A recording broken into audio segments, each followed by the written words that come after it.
Hi, this is Sam, and this is my first submission as an associate trainer with Art2Ride, and I'm here with my horse, Legacy.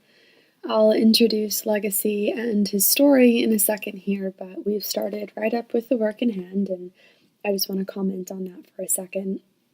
So, the purpose of the work in hand is to essentially ride from the ground, just like we would in the lunging. The whip is acting as my leg, and my goal here is to ask the horse to step forward and laterally off my whip and into my outside rein, just like I would ask him when I ride. And you'll see when I get to the lunging in a few minutes that I use an analogous set of aids, and of course, these transfer into the work under saddle as well. So, in the next few minutes of the work in hand, you'll see that Legacy does a pretty good job of stepping forward and underneath his body in response to the whip, and he's stretching nicely and fairly evenly into the contact, which is great for him.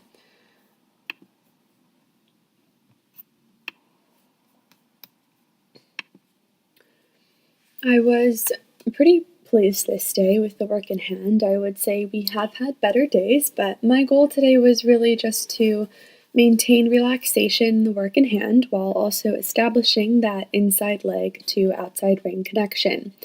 Because we had a pretty full workout session today for the fitness level he's at currently, and I wanted to keep his eager and relaxed attitude all the way through, I used the work in hand today just to establish that relaxed mindset and the inside leg to outside rein connection, and of course, the stretch over the back that you see.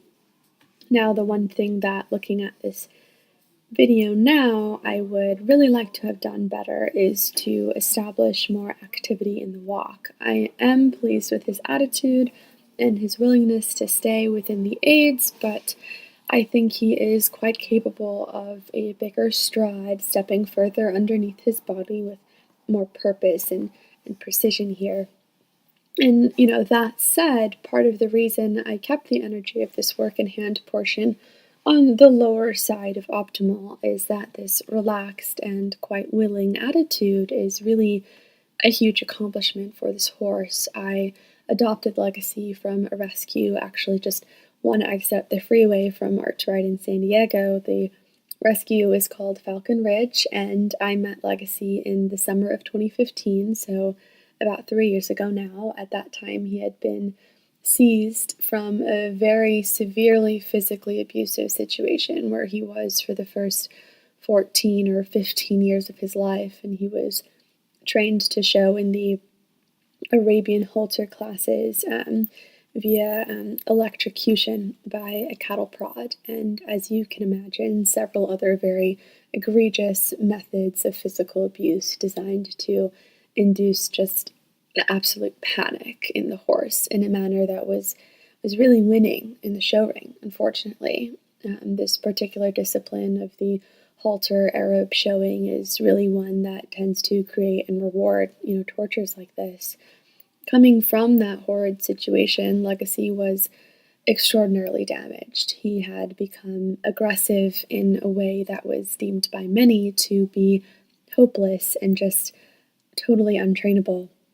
When I got him, he would kick and strike out, rear and bite. It was aggression born of trauma, and it has taken years to rehabilitate him to where he's at now. Of course, we have so much further to go, but this horse has really come along in ways where, you look back at where you come from and you just can't believe it. Progress can at times seem tedious or non-existent for periods, but if there's anything I have learned from this horse, it is to step back every once in a while and appreciate your starting point and let that be your inspiration and reason to believe in moving forward.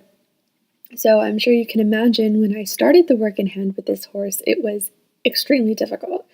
I had to start from below zero with him in terms of touching any part of his body. He would react violently, striking out to human touch, and it was thousands of hours of desensitization and patience and 3 steps forward and 2 steps back. And, I remember the day actually when I picked up his back foot for the first time and I was so excited. This was such a huge accomplishment for both of us that I had my mom run over. I called her, said, "Mom, like, come take a photo." I had her take a photo of that day, me picking up his back foot, and I think that was maybe, 6 or 7 months into his rehabilitation training that I was able to do that. So you can imagine, the amount of time and work it took to get to that point. It taking 7 months just to be able to pick up the back foot in relaxation.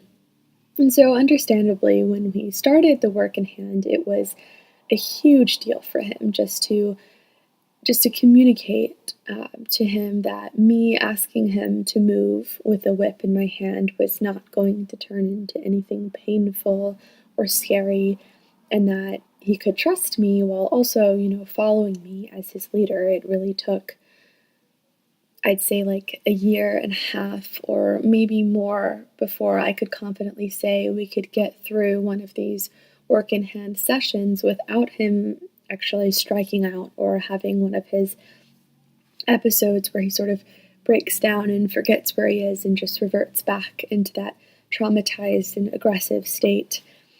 So, overall, even though the work in hand today wasn't perfect, I was really quite happy with his body language and attitude and the way he maintains sensitivity to the aids without overreacting. This is always a super fine line for this horse in the training, maintaining that natural sensitivity without allowing him to overreact. So I think I've started blabbing on here into the lunging session, but just to note, I gave him his cookie as he expected at the end of the work in hand session, just as Will says, there's got to be something in it for them, as always. And we've moved on to the lunging here, and I cut out a few of the first few minutes of this actually because he was just stopping to pee or poop a few times, and then I guess decided, he was camera shy and couldn't do it while being filmed, and we moved on with the work.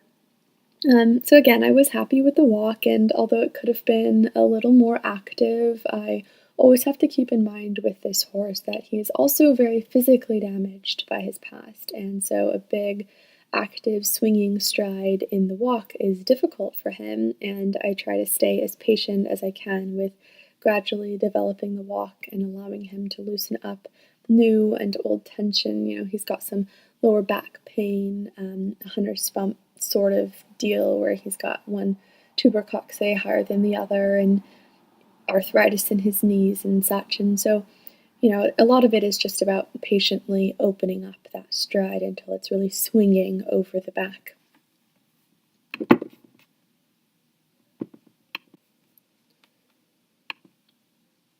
So again, I'll point out here that just like in the work in hand, the goal of the lunging is to essentially ride from the ground. So the whip is acting as my inside leg aid, and he is stepping deeply under his center of mass, activating his abdominal muscles and lifting the lumbar spine and stretching over his back into the contact that you see I have there with the lunge line. And he does this quite eagerly and pretty fluidly because as he has progressed in the training, he has really come to enjoy stretching, and so we see a nice walk has developed here after the work in hand.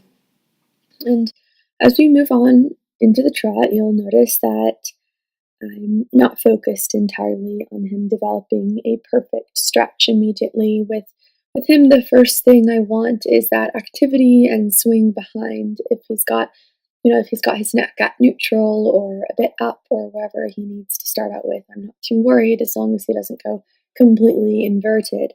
The risk with asking for the stretch right away in the beginning is that with this horse, he knows his job, right? He knows he's to go into this nice stretchy trot on the lunge and he enjoys it. So if I ask him to stretch the nose down to the floor right away, we run into the problem of compromising the quality of the gait in order to get the stretch, and that would really be training the wrong end of the horse. What I want is to see an active swinging hind quarter and an engaged abdominal muscle lifting the lumbar spine and all the way across the top line into the stretch and into the contact that I have on the line. So with him, I gradually allow that nice, balanced, and connected trot to develop without rushing the head and neck position and allowing him to settle into where he naturally wants to go and enjoys being at.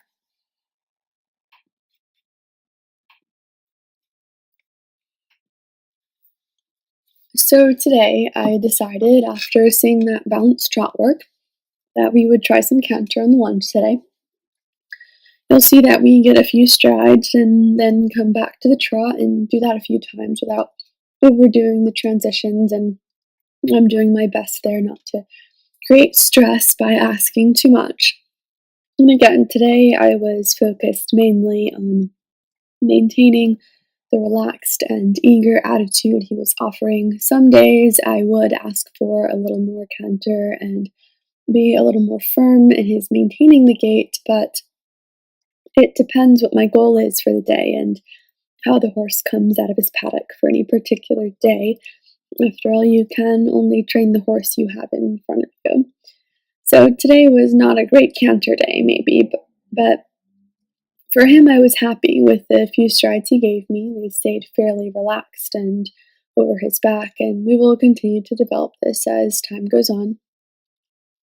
And well, with Legacy, the canter has always been difficult. I wish I had a video to show you as a before sort of reference point, but basically, we did not have a canter at all when I got him.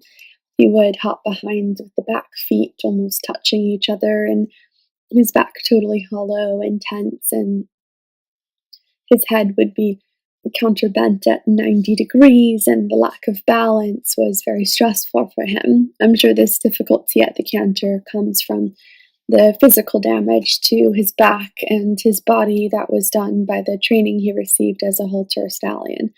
And it's just really unfortunate, but basically I've had to start, as with most things with him, below zero with him in developing the canter. To keep his confidence and his relaxation at relatively good levels, I only do short amounts of canter on the lunge, and I try not to push it too much, or else he becomes tense and hollow, and that, of course, makes the canter even worse. So with this horse, some days I bring him out, and it's a day like this where we can only get a few good strides in, and other days he comes out and offers this beautiful canter. There have been periods, too, of course, where he has really built up his strength in his top line, and we've been able to sustain the canter long enough to develop walk-to-canter transitions and the lateral movements in the canter, and he enjoys this, especially when he is feeling physically strong and capable. I think it really helps his confidence. But on this particular day, we don't do much in the canter, just have a low intensity workout, building strength back up from a few months this past summer where I had no saddle and I was just lunging every morning. Luckily, he is a pleasure to work with on the lunge these days, and he was able to maintain an okay level of fitness during this time. And this is really the beauty of this type of work, where I can lunge my horse for a few months straight and he works nicely over his back in a way that feels good and comfortable to him, and I hop back on without further ado. And today you'll see, I think, my third or fourth ride after those few months of not having a saddle while mine was being adjusted and repaired at the time.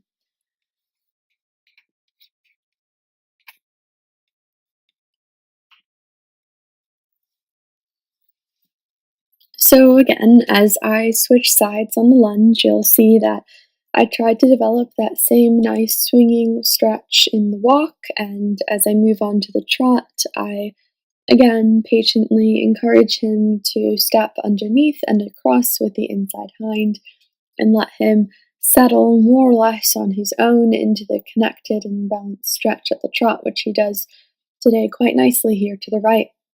Now, with this horse, the right side is always his harder side. You can see if you look closely, he's able to reach farther underneath himself with the right hind than he is with the left hind. The left hind is the one with the sock.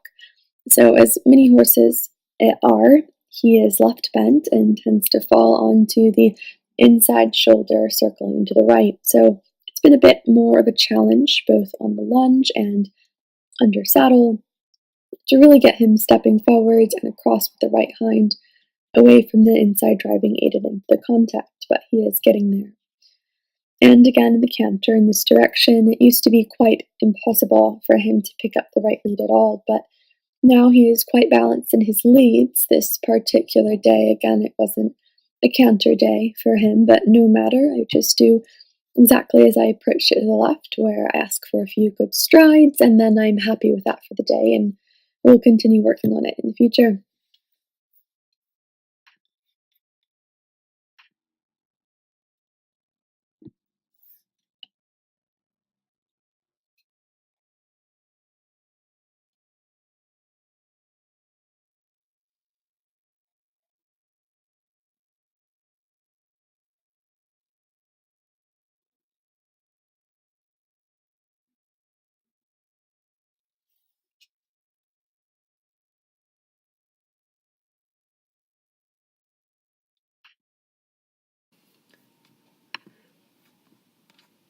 Okay, so we're moving on now to the work under saddle, and all I really did here was hop on and do the same thing and try to establish an active, swinging, free walk where he steps off my leg and into the contact. For this horse, the level of activity he offered in the walk at the very beginning was quite pleasing. As I mentioned before, the walk has always been difficult for him to maintain activity and consistency. So here I am really working on getting him to keep his nose out in front of the vertical and stretch as evenly into both hands as I can. And as I come around the corner, or other times I ask him to seek the outside rein, I bring him up um, into a working frame. And this horse is finally coming to a point where he can stay over his back in the working frame without dropping and hollowing the lumbar spine, breaking over in the neck, and shortening the gait. And he's got this naturally high set neck, so it's easy to be fooled into thinking that he ought to carry himself in a very elevated frame. But as you see here, he is quite comfortable most of the time as I bring him up into a sort of midway point or working frame, and any higher he would lose his back. So I am happy with the way that he more or less maintains the integrity of the gait at different lengths of rein, as ideally the horse should reach for the contact with an open throat latch area and relaxed underside of the neck, and keeping the stride the same and back lifted at any length of rein. Our job, of course, as riders is to determine the length of rein appropriate for the horse's stage of development and his temperament on any given day. Now I want to make a note here on the leg yields too. He does quite alright. Ideally he would be more even in his front and back end and lateral movement. Of course, in the leg yield we do want the horse to lead with the outside shoulder, and we want the movement to be 50% forward, 50% sideways as always, but today I felt like his leg yields were often coming from the front end a little too much. I'm not too worried about it, but in the future we'll work on straightening the body using my outside rein to keep the outside shoulder from bulging out like you see it doing here. And another thing you'll maybe notice is that whenever I ask Legacy to step off my inside leg or maybe open the stride a bit or anything, really he has a tendency to alternate between coming behind the vertical and behind the hand, to overcorrecting and poking his nose out, but also sort of snatching the reins, or rooting as we call it. This is partially something he came to me with, and partially a mistake I made early on in his classical training. He came to me broken in the neck between the second and third vertebra, with one of those like sharp angles you see in horses that have been overbent or prematurely forced to carry the head in too high of a frame. He also was trained in one of those rigs that sort of tie the nose to the chest during his life as a halter stallion, and he was lunged around in endless circles with the nose rigged up to the chest, and he learned to run around like that just behind the contact. Now this, combined with his natural sensitivity and flexibility, funny story, I call him Noodle because of this flexibility as a nickname. So this has all made it exceedingly difficult to keep this horse from coming behind the vertical. It is both a physical and emotional struggle for him to stretch out with the nose and accept the pressure of the contact. And knowing this, a year and a half ago, I used to mistakenly allow him to snatch the reins out of my hand in efforts to encourage him to poke the nose out, and I'm still guilty of making this mistake, as you'll see a few times in this video. Now, ideally, he wouldn't overcorrect like this, but I believe it came as a result of my hands as a rider not making enough of a distinction between reaching forwards and out and down and seeking the contact versus taking the reins from me on his own. He does do what I ask, which is to reach for the bit, so that is good, but I'm trying to work back and sort of fill in those holes, fix the overcorrection I made in his training, and we will eventually reach a nice middle ground where he's neither, coming behind the hand or sort of snatching the reins from my hand. And I will say we are on our way to doing that. It's going to be more time, of course, and I think that it will be something that I'll always have to be aware of, not letting him take the reins from me, and also always aware of him, continuing to seek the contact evenly and eagerly, and not coming behind the vertical as he has a tendency to do.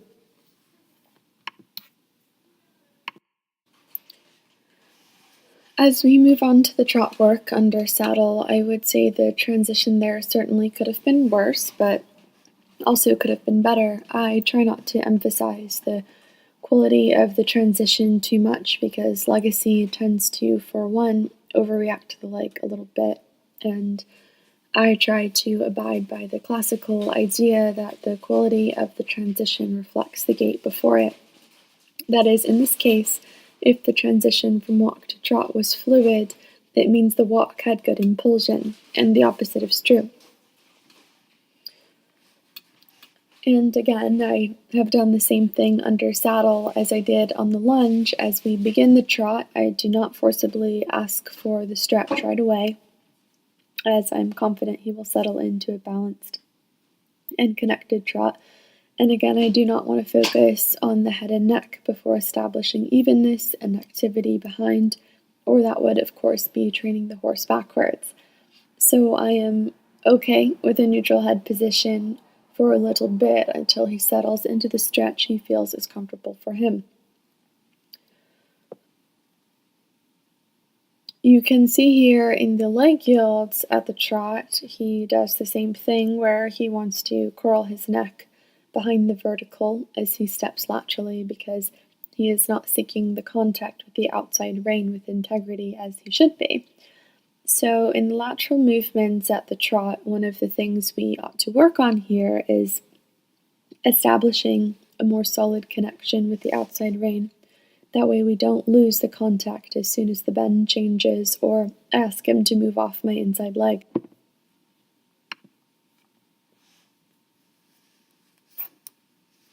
So we can do this by working a bit on a circle. I consider the circle to be a lateral movement itself because on the circle the horse should be in a leg yield position. That is, the inside hind should be crossing under the body and my outside hip as the rider should be open to give the rib cage and shoulders a window, so to speak, to move into, and the outside rein should limit the degree of the bend, and the horse ought to seek contact with it. I do work a bit on a circle here, and you can see I sit the trot a few strides as a check to feel that the back is lifting up. Overall, though, I could have done a bit better job establishing the outside rein at the trot, perhaps spending a little bit more time on that circle or something to that effect. So you see I do take a few walk breaks between trot because in this session, as I mentioned before, he just had a few months off of being ridden, and this is, I think, like I said, our third or fourth ride back from that break of just lunging, so it will take a little bit for him to redevelop his endurance, and I'm happy to give him walk breaks in between trotting so long as the walk remains active and the back stays lifted throughout. And you can also see that as I take my walk break, I do a few more leg yields at the walk, trying again to get him to be moving into that outside rein. And you can see that after he's loosened up a bit at the trot, and we've gotten a little bit farther in the session, his lateral movements at the walk have improved, and he's staying straighter and better between the aids as I do a few more leg yields here.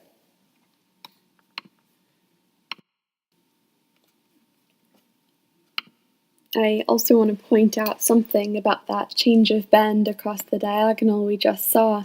I like to take the opportunity to use that change of bend to be sure that I can, as the rider, switch from one diagonal position to the other, and the horse responds well and with lightness to that change of bend. I didn't do it much here, but sometimes I'll do a bit of a leg yield on both sides of the change of bend as an exercise there, so the horse ought to be, stepping into the open outside hip, and then as I switch my diagonal position, the horse should, change the bend and be moving into the other outside hip.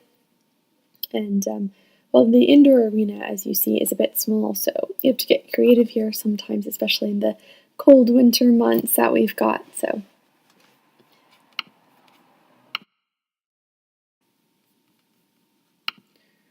So I've picked up the trot again here, and for the remainder of the video, I'm kind of working on alternating between the stretch and the working gait in the trot. Now, like I mentioned, this horse is just now coming into both a mental and physical point at which we can start to really firmly establish the working gaits. Of course, I've brought him up before, and we've gotten to points where we can sustain the working gaits before, but we've kind of turned over a new leaf in his training in the sense that I feel more like there's more integrity to the working gait, and he has more of an ability and a willingness to really seek the contact with the open underside of the neck. And so you can see here as I come around the circle to the left, I am alternating between the stretch and the working gait, and I'm trying my best to pick up the reins gradually and have him follow my hand inch by inch. And then, I try to do the same thing as he lowers back into the stretch, but as I mentioned before, he does have that tendency to sort of, snatch the reins out of my hands or root and such like that, and that's due to my own mistakes. So that's something we're trying to fix, where ideally you want the horse to chew the reins out of your hands, or they say also we want to show the horse the way to the ground. So from the working gait, ideally I should be able to lengthen the rein centimeter by centimeter and have the horse follow it with the nose poking out, with the neck open on the underside, and then maintaining the rhythm, maintaining the impulsion, etc. So we're working on that, but for now I am pleased that the working gait is something that we can work on developing and sustaining. So I've switched directions here now, and I am trotting to the right, and I'm going to do the same thing that I just did to the left, where I try to establish the working gait for just a few strides, and then we go back down to the stretch and then back up to the working gait. And this is quite good physically for the horse. It's also good for the training, for the establishing, the correct relationship with the rein and the hand that the horse should have. And you can see it's a little bit more difficulty on this side, but no matter, I just make the sessions or stride numbers of working trot a little bit shorter. It's the end of the session, and like I said before, the right side is harder, and what I do as I begin to bring the horse up is I ask for the horse to move more and more into the outside rein as I shorten the rein. That way, ideally, the horse is stepping under with the inside hind and lifting the back into the outside rein even more as we shorten the rein, and he has less of a chance of curling behind. And as I stated before, the right side's a little bit harder for him to do that lateral movement, so naturally, the working gait is going to be a bit trickier on this side as well. But I think he does a fairly good job, and like I said before, I still want him to be a little bit more respectful of the length of rein when I do let him out into the stretch. I feel like he's sort of taking the reins from me when he really should be, lowering, as I let him. But overall, I would say the session was a pretty good one for him. He stayed very relaxed, and we got some good lateral work in. Our transitions need work, but they'll get there. And again, I'm quite pleased with the level of relaxation, with his eagerness in the work, his attitude that was maintained throughout the session. Really good for this horse, especially considering where he came from. And it's always such a nice feeling, to have that nice, even, balanced, connected trot toward the end there. All right, and so that's the end of my session. Thanks so much for watching. Stay tuned for my second submission here in the next couple of months. Again, this is Sam and my Rescue Arabian Legacy with Art2Ride. Thank you.